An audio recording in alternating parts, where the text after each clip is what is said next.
কিরকম new master ইয়র্কের একটা ম্যানহাটন থেকে লোক। আপনাদের সঙ্গে আছে আমি খালেদ মহিউদ্দিন। 15 বছরও যাদের গদি টলেনি, গণ অভ্যুত্থান এবং অনেকের আত্মত্যাগের ফলে সেই আন্দোলন সফল হয়েছে, কিন্তু সেই আন্দোলনে যারা ছিলেন তাদের মধ্যে অনেকের মধ্যে দেখা যাচ্ছে দ্বিধা, বিভক্তি, অনেক সময় অনেক সংঘাতময় জায়গায়ও তারা পরস্পর এসে দাঁড়াচ্ছেন। এই সময় অন্তর্বর্তী সরকারের সামনে কি বাস্তবতা দাঁড়িয়ে আছি আমরা, তা নিয়ে কথা বলার জন্য আমাদের সাথে রয়েছেন লেখক ও বিশ্লেষক ফাহাম আব্দুল সালাম। জনাব ফাহাম আব্দুল সালাম, আপনাকে আমাদের অনুষ্ঠানে স্বাগত জানাই। আপনি আমাদের সময় দিয়েছেন অস্ট্রেলিয়া থেকে, এটা একটা ডিফারেন্ট টাইম জোন, অনেক লেট, সেখানে আপনি আমাদের আন্তরিক কৃতজ্ঞতা এবং শুভেচ্ছা জানবেন। অসংখ্য ধন্যবাদ। আমাদের সাথে আরো থাকছেন অনুসন্ধানী সাংবাদিক জনাব জুলকারনাইন সাহেব। জনাব জুলকারনাইন সাহেব, আপনাকে অনেক ধন্যবাদ, আপনিও আমাদেরকে সময় দিয়েছেন, সেজন্য আপনাদের শুভেচ্ছা। থ্যাংক ইউ খালিদ ভাই, হ্যাঁ, আসসালামু আলাইকুম। হ্যাঁ, আমি অবশ্য প্রথম প্রশ্নটি আমি 2-3টা প্রশ্ন আপনাদের দুজনকেই করতে চাই। আমি ফাহাম আব্দুল সালাম আপনাকে দিয়ে শুরু করতে চাই। যে ফাহাম, আপনি জানেন যে আজকে সেনাপ্রধান, এটাকে আমি কি বলবো, উনি পোশাকে ছিলেন কিন্তু উনার বক্তব্যের ক্ষেত্রে উনি নিজেও বারবার বলেছিলেন কিছুটা মনের কথা বলছি, কিছুটা যেহেতু রাওয়া ক্লাবে অবসরপ্রাপ্ত কর্মকর্তারাও ছিলেন, তাদের পরিবাররাও ছিলেন, তিনি কিছু কথা বলেছেন। আমরা সেই কথাগুলির ব্যাপারে আপনাদের একটু মতামত জানবো চট করে। একটা আমি তাকে উদ্ধৃত করছি, বিডিআর হত্যাকাণ্ড নিয়ে জেনারেল ওয়াকারুজ্জামান বলছেন যে একটা জিনিস আমাদের সবসময় মনে রাখতে হবে, এই বর্বরতা কোনো সেনা সদস্য করেনি, সম্পূর্ণটাই তদানীন্তন বিডিআর সদস্য দ্বারা সংগঠিত, ফুল স্টপ, এখানে কোনো ইফ ও বাট নেই। ফার্ম, আপনার মন্তব্য শুনবো যদি ছোট করে, কারণ অনেকগুলি প্রশ্ন আছে উনার বক্তব্য। দেখেন, এখানে একটা ব্যাপার হচ্ছে যে ওই সময় তদন্তটা ভালো করে হয়নি। এটা হচ্ছে কি সত্যকে মানে ফ্যাক্ট। কারণ ওই সময় ধামাচাপা দেওয়ার একটা চেষ্টা করা হয়েছিল এবং আওয়ামী লীগ, তৎকালীন আওয়ামী লীগ সরকার এটার সাথে কমপ্লিটলি বিশ্বাসঘাতকতা করেছিল। তো সেই নিরিখে বাংলাদেশের সাধারণ মানুষের মধ্যে একটা চাহিদা আছে যে এই ঘটনার একটা প্রকৃত তদন্ত হোক এবং বের হয়ে আসুক। এবং আমি তার সাথে সেই যে আকাঙ্ক্ষা, সেই আকাঙ্ক্ষার সাথে সম্পূর্ণ একমত যে কারণ আপনাকে বুঝতে হবে যেখানে অনেকগুলো পরিবারের বিশাল ত্যাগ রয়েছে এবং তারা এগ্রিভড এবং তাদের যে বিচার পাওয়ার আকাঙ্ক্ষা, এটা খুব স্বাভাবিক এবং সেই বিচার পাওয়ার আকাঙ্ক্ষাটাকে আমাদের সম্মান করা উচিত। এবং সেই সম্মানের আঙ্গিকে আমি বলতে চাই যে এই বিচার পুরো তদন্ত হওয়া উচিত, এতে কোনো সন্দেহ নেই। কিন্তু উনি যেটা, আমার ধারণা, অনুমান, উনি, এটা আমি নিশ্চিত না, এটা আমার রিডিং অফ দ্য ইভেন্ট, যে উনি এটার সাথে যেই অন্য পক্ষের কোন একটা বৈদেশিক পক্ষের যেই যোগাযোগ, এটাকে সম্ভবত অ্যাড্রেস করার চেষ্টা করেছেন। সেই জায়গাটায় উনি নাকচ করে দিয়েছেন বলে আমার অনুমান। আমি তার মন জানি না, তো সেটা যদি হয়ে থাকে সেটা ভিন্ন আলাপ। কিন্তু আমি সম্পূর্ণ, যারা শহীদ পরিবার তাদের সাথে সম্পূর্ণ একমত যে এই ঘটনার পুনঃ তদন্ত হওয়া উচিত। আমি একই বিষয়ে আমি একটু জুলকারনাইন স্যার আপনার কাছে আসতে চাই যে স্যার, আপনি নিশ্চয়ই বক্তব্যটা শুনেছেন। সেই ক্ষেত্রে তিনি বলেছেন যে বিচার প্রক্রিয়া, যাদের শাস্তি হয়েছে তারা অপরাধ করেছে বলে শাস্তি হয়েছে। 51 জনের ব্যাপারে তার কাছে কিছু রিপোর্ট গেছে, তার মধ্যে তিনি তার থেকেও বেশি করেছেন সে তিনি বলেছেন। আপনি তার বক্তব্য সম্পর্কে কি বলবেন? জি, ধন্যবাদ খালিদ ভাই। আজকে বাংলাদেশের সেনাবাহিনী প্রধান জেনারেল ওয়াকারুজ্জামান যা বলেছেন, ওনার ভাষাটা, বিশেষ করে বিডিআর এর বিষয়ে, আমার বিডিআর এর বিষয়ে আমি এতটুকুই বলতে পারবো যে যারা অপরাধ করেছে তারা শাস্তি পেয়েছে, এই কথাটা উনি যথাযথভাবেই বলেছেন। এখানে আমি কোনো ভুল অথবা কোনো অসঙ্গতির কোনো কিছু আমি দেখছি না। কারণ যারা এখানে শাস্তি লাভ করেছেন তারা বিভিন্ন রকমের অপরাধে যুক্ত ছিলেন। শুধুমাত্র যে তারা হত্যাই করেছেন তা না, তারা এখানে বিভিন্ন নারীর সম্ভ্রমহানি করেছেন, তারা ধর্ষণের মতো ভয়াবহ অপরাধের সাথে যুক্ত ছিলেন। এখন বিচার প্রক্রিয়াটা যখন চলে তখন আমার জানা মতে অনেকের মান সম্মানের কথা এবং সামাজিক অবস্থার কথা চিন্তা করে তাদেরকে যে ধর্ষণ করা হয়েছে এই কথাগুলো উজ্জ্বল রাখা হয়।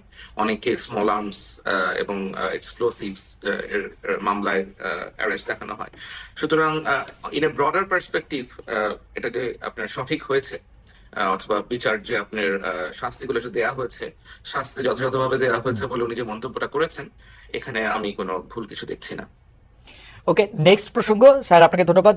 ফাহাম আব্দুল সালাম, আমি আপনার কাছ থেকে জানতে চাইবো যে সেনাপ্রধান একটি প্রসঙ্গে বলেছেন, আমি একটু প্যারাফ্রেজ করি জিনিসটাকে, যে র্যাব, ডিজিএফআই, এনএসআই এরা প্যানিকড অবস্থায় আছে, পুলিশের ব্যর্থতার কারণও তিনি আসলে বলতে চেয়েছেন। 30,000 সেনা সদস্য দিয়ে যারা ক্যান্টনমেন্টে 30,000 যাবে আসবে, তাদের দিয়ে আসলে এটা করা সম্ভব না। আমরা যা করছি সেগুলো আমাদের উচ্ছৃঙ্খলতা এবং আমরা পরস্পর এটার মধ্যে করছি, এরকম কিছু বলেছেন। আমি যেহেতু একদম পুরোপুরি উদ্ধৃত করছি না, সেটা নিয়ে আপনার একটু মন্তব্য শুনতে চাই। আহ কথাটা তো সত্যই। মানে ব্যাপারটা হচ্ছে যে আমরা একটা এক্সট্রাঅর্ডিনারি ফেজে আছি, এবং এই এক্সট্রাঅর্ডিনারি ফেজে থাকার কারণে কিন্তু মিলিটারির একটা যে ক্যাপাসিটি সেটা ভীষণভাবে হ্যাম্পার্ড হয়েছে। এটা কোনোভাবেই মানে অস্বীকার করার উপায় নেই, কারণ মিলিটারির কাজ তো রাস্তায় না, এবং এই কাজটা করছেন তারা, এবং এটা একটা লিমিট আছে, একটা জায়গায় গিয়ে থামতে হবে। এবং আমি সেটা বলি যে আমাদেরকে নর্মাল সিতে ফেরত আসতে হবে। আমাদের যে পুলিশিং এটা একেবারে ডিপ্লিটেড, পুলিশিং এর কোনো ক্ষমতাই নেই। সেই অবস্থা থেকে আমাদের উন্নতি হয়েছে, কিন্তু ল অ্যান্ড অর্ডার অবস্থা খুবই বাজে। তো এই জন্য একটা প্রিভেইলিং আইডিয়া হচ্ছে কি যে একটা যদি পলিটিক্যাল গভর্নমেন্ট আসে, তখন তাদের পক্ষে এই কাজগুলো করা সহজতর হবে। এবং অর্থাৎ মূলত স্টেবিলিটির দিকে আমাদের দেশ নর্মাল সিতে ফেরত যেতে হবে। এবং সেই তারণা থেকে ওয়াকার সাহেব এই কথাগুলো বলছেন, এবং এটা তো সত্য কথা যে মিলিটারির ভেতরে যে আহ, এতদিন ধরে যদি আপনি এনগেজ করে রাখেন রাস্তাঘাটে, এবং ল অ্যান্ড অর্ডার অবস্থা ভালো না।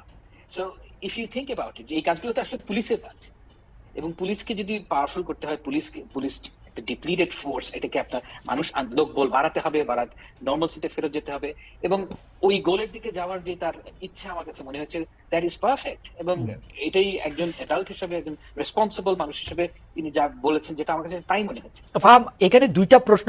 এক হচ্ছে যে আপনি কি পরে নিশ্চয়ই আরো আমরা বিস্তার করতে পারবো, যে আপনি কি এটা বলতে পারবেন যে কেন যেই কাজ পলিটিক্যাল গভর্নমেন্ট পারবে সেইটা নন পলিটিক্যাল গভর্নমেন্ট কেন পারবে না, যদি এটা আইন শৃঙ্খলার ব্যাপার হয়? এক, আর এইটা আগে একটু জি। Fantastic question. মানে বাংলাদেশের সরকার, বাংলাদেশ এমন একটা রাষ্ট্র যেটা ডিজাইনড ফর পলিটিক্যাল গভর্নমেন্ট, এবং এটা একটা নন পলিটিক্যাল গভর্নমেন্টকে এই দেশ গভর্ন করা সম্ভব না। কেননা আমি একটা ছোট্ট করে একটা উদাহরণ দিই, যেটা হচ্ছে কি আমাদের এই অন্তর্বর্তীকালীন সরকারের চাইতে অনেক বেশি পাওয়ারফুল এইবল গভর্নমেন্ট ছিল 2007 সালের তত্ত্বাবধায়ক সরকার। 2007 সালে ওই সময় একটা তারা কমপ্লিটলি, এখন তো কোনো সরকারই ছিল না 5ই আগস্টে, তারা একটা ফাংশনাল গভর্নমেন্ট পেয়েছিল। এন্ড ইয়েট আপনি চিন্তা করে দেখেন যে তাদের যে সরকারের লাস্টিং লেগেসি, একমাত্র লাস্টিং লেগেসি হচ্ছে কি ভোটার আইডি কার্ড। কারণ আমাদের দেশের যেহেতু সরকারের মধ্যে ক্লায়েন্ট আচ্ছা সরকার বলছি, ভুল বললাম, এই দেশের মধ্যে সর্বক্ষেত্রে ক্লায়েন্ট পেট্রন বেসড একটা রিলেশনশিপ তৈরি হয়। এখন বর্তমান সরকারের যেটা সবচেয়ে বড় সমস্যা, সেটা হচ্ছে কি তারা যদি বিউরোক্রেসি চালাতে যান, তাদের কাছে ক্যারেট নাই, স্টিকও নাই। স্টিক 5ই আগস্টে ছিল, সেটা ব্যবহার করেননি। এখন এই যে ক্যারেট, সবাই জানেন যে এই সরকার অল্প সময়ের জন্য আছেন, এবং এরপরে কি হবে তারা জানেন যে অন্য একটা সরকার আসবে, সুতরাং we must serve to that government. Okay, ওই এই ক্যারেক্টারিস্টিকের এইটার প্রসঙ্গে আসবো। আমি একটু দ্বিতীয় প্রসঙ্গের দিকে বলে আসি, কারণ আমার কাছে মনে হয় যে আমি প্রশ্নটা করে রাখি আপনার কাছে কি মনে হয় না যে বিএনপি যেহেতু একটা ছায়া সরকার চালাচ্ছে বা অনেকটা বড় দল হিসেবে তারা প্রায় ক্ষমতায় এসেই পড়েছে, সেই জন্য এই ক্যারেক্টারিস্টিকের ওইটা আসলে কাজও করতেছে না? এটা আপনি পরে উত্তর দিয়ে আগে আপনি আমার বলেন, সেনাবাহিনী যে 6 মাস ধরে ম্যাজিস্ট্রেসি নিয়ে বসে রয়েছে, সেনাবাহিনী এই দায়টা কেন আগে স্বীকার করতেছে না? সেনাবাহিনীর কাছে ম্যাজিস্ট্রেসি থাকলে তো পুলিশ বা সিভিল ফোর্স তো আসলে কাজ করতে পারে না, বা প্রপারলি কাজ করতে পারে না, কারণ এখানে 2টা 3টা ক্ষমতার কেন্দ্র তৈরি হয়, এবং যেটা আসলে সেটা তারা ধরে রাখছে কেন যদি না পারে, বা কি করছে? মানে আই ডোন্ট থিংক যে তারা ম্যাজিস্ট্রেসি পাওয়ার থাকলে ওইটা ইউটিলাইজ করতে পারে। মানে ম্যাজিস্ট্রেসি পাওয়ার যখন দেওয়া হয়, এটা একটা ভেরি শর্ট স্প্যান, ইলেকশনের আগে ওই ধরনের সময় এটা এফেক্টিভলি ইউজ করা যায়। আই ডোন্ট থিংক যে আপনি এত লম্বা সময় ধরে, তাদের কাছে কোনো ইন্টেলিজেন্স নাই।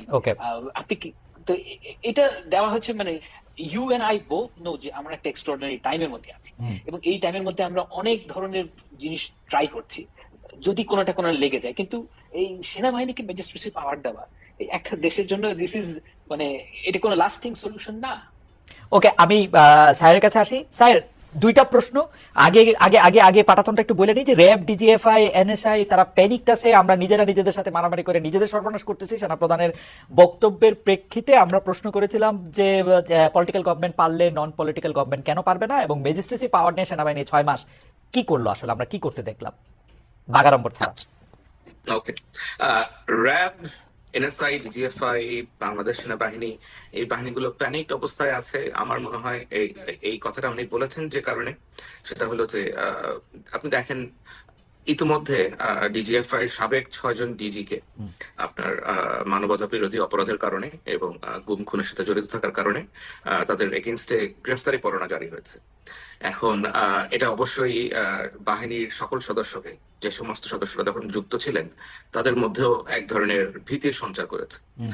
এখন এটা শুধুমাত্র ডিজিএফ এর ক্ষেত্রে যে হয়েছে তা না, একই কনসিকুয়েন্স যে র্যাবে যারা আছেন, এনএসআই তে যারা ছিলেন, র্যাবে যারা ছিলেন এবং এই সমস্ত কর্মকর্তারা যারা নিজ নিজ বাহিনীতে ফেরত গিয়েছেন, হুম। তারা অবশ্যই সেখানে প্রশ্নের সম্মুখীন হয়েছেন। কারণ আমার জানা মতে আর্ম ফোর্সেস ডিভিশন একটা ইন্টারভিউ করে আগস্ট সেপ্টেম্বর মাসের দিকে, যেখানে তারা বিভিন্ন গ্যারিসন থেকে র্যাবে ছিলেন অথবা ডিজিএফআই তে ছিলেন, এনএসআই তে ছিলেন, এরকম সকল কর্মকর্তাদেরকে নিয়ে আসেন এবং সেখানে তারা কর্মকর্তাদের একটা লিস্টও তৈরি করেন যে কারা কারা এখানে যুক্ত ছিলেন গুম খুন হত্যার সাথে করে।